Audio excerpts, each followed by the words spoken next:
Aprenda uma nova língua. Beleza, Saulo, o que é isso? Que história é essa de aprenda uma nova língua? Vamos lá. Você deve ter percebido que todo ramo do conhecimento ou qualquer nova área de atividade, quando se inicia, cria uma linguagem nova. Não é diferente com o direito, por exemplo. Você está acostumado com isso, mas talvez sequer tenha percebido. Primeiro, o direito tem a linguagem nova, aquela linguagem trazida do latim, né? A gente aprende diversos termos de latim, a gente conversa, fala muitas coisas que entre nós nos entendemos. Se eu falar uma palavra em latim, algum termo em latim, quem é do direito, quem é advogado, quem é juiz, enfim, vai entender o que eu estou falando. Uma pessoa comum, uma pessoa leiga não vai entender.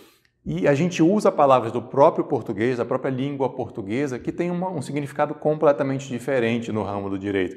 Um exemplo aqui, né? Se eu chamar alguém de incompetente fora aí no meio da rua, a pessoa vai ficar muito chateada, muito brava comigo, pode querer até brigar comigo. Mas se eu escrever numa petição que um juiz é incompetente, ele vai entender, é um termo jurídico, tem todo o seu significado, que é diferente. E eu já vi acontecer comigo, inclusive com um cliente meu, que eu disse que o juiz era incompetente, o cliente se assustou. Não, mas peraí, você está chamando o juiz de incompetente, ele não vai ficar chateado? Eu tive que explicar para ele que é uma outra linguagem, um outro significado completamente diferente no nosso ramo.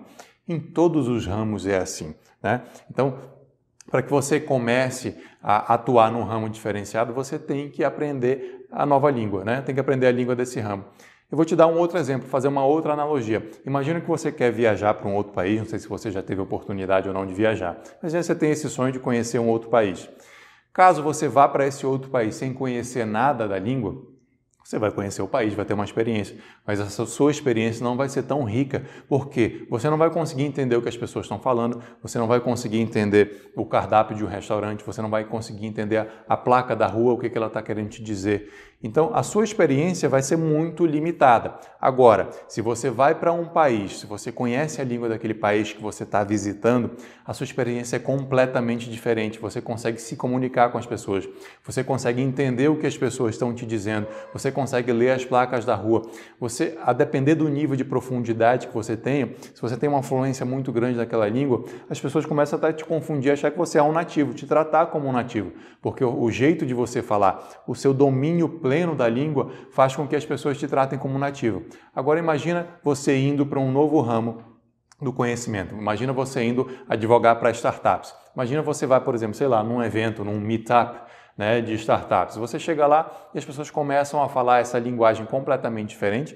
São termos desconhecidos ou termos que a gente conhece, mas com uma linguagem nova, com um significado novo. Você não vai entender quase nada do que as pessoas estão falando. Então a sua experiência vai ser muito ruim, muito limitada. E como a gente está fazendo um curso aqui que o objetivo é te transformar num expert, é te transformar como se você fosse um guia desse país, o objetivo é esse, é fazer com que você tenha um conhecimento profundo. Então, o nosso primeiro passo você precisa aprender essa língua. Por quê? Para que você se ambiente nesse novo ramo e para que você entenda muitas das coisas que eu vou falar ao longo desse curso, que eu já vou me utilizar dessa nova língua até para te auxiliar nesse processo de aprendizado.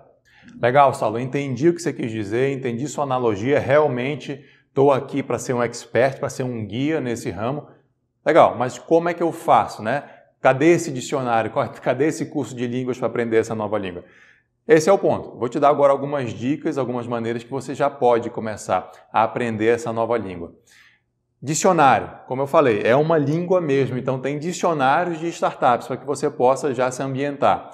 Busque aí no Google Aceleradora Cotidiano, você vai lá no site da Aceleradora Cotidiano e tem uma aba lá, dicionário. Você vai acessar esse dicionário, você pode inclusive baixar o PDF dele e vai ler, vai estudar esse dicionário para que você se ambiente com essa nova língua.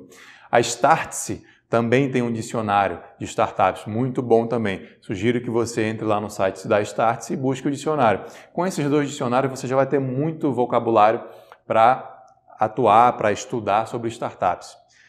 Um outro ponto, uma outra dica, o livro que chama As Upstarts, tá? Esse livro é sensacional, foi um dos primeiros livros que eu li sobre o mundo, sobre o ecossistema de startups. Esse livro conta duas histórias em paralelo, sobre a criação da Uber e todo o seu crescimento, toda a sua trajetória, e sobre a criação do Airbnb, desde o início também toda a sua trajetória, e ele inclusive faz contrapontos, né? Pontos de sinergia e pontos contraditórios entre as estratégias das duas empresas.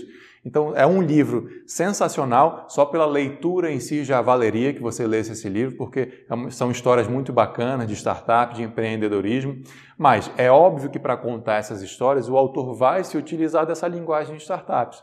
Então, ao você ler esse livro, que é uma leitura muito suave, muito bacana, até um lazer para você, ao fazer essa leitura, você vai ter a oportunidade também de ir aprendendo esse vocabulário, essa nova língua. Isso já vai te ajudar a se ambientar muito na linguagem das startups.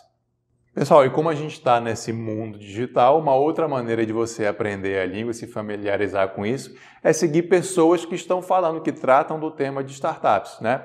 Eu vou te dar aqui alguns nomes, vou deixar aqui embaixo também uma lista e esses nomes direitinho para que você não erre aí a soletração desses nomes, tá? Bom, o primeiro nome é o meu. Espero que você já me siga aí nas redes sociais, né? @SauloMiquiles no Instagram, também Saulo Miquiles no YouTube. Pode procurar também por Doutor Startup, que você vai achar lá. Que é claro, eu estou falando todo dia sobre direito de startups e sobre startups, empreendedorismo. Então vai te ajudar muito nessa ambientação na linguagem. Espero que você me siga. Se você ainda não segue, segue lá e compartilha e recomenda. Um outro nome muito bom de ser seguido é o Thales Gomes, né, um dos fundadores da EasyTax. Ele, inclusive, tem um livro muito recomendado também que chama Nada Easy, né? Outra pessoa para você seguir é o Amoripinho, também é um cara muito bacana de ser seguido. E o terceiro é o João Kepler, que fala mais do lado de investimentos, né? Tem um olhar mais de investidor de startups. Então, siga essas pessoas para que você se ambiente. Vou deixar o nome escrito aqui embaixo, né? Dicionário das Startups e o livro. Você já tem aí um bom começo, você já vai ter uma boa ambientação de vocabulário, de linguagem, para que você comece nessa caminhada de transformação de mindset, de atitude, para que você seja um grande advogado de startups.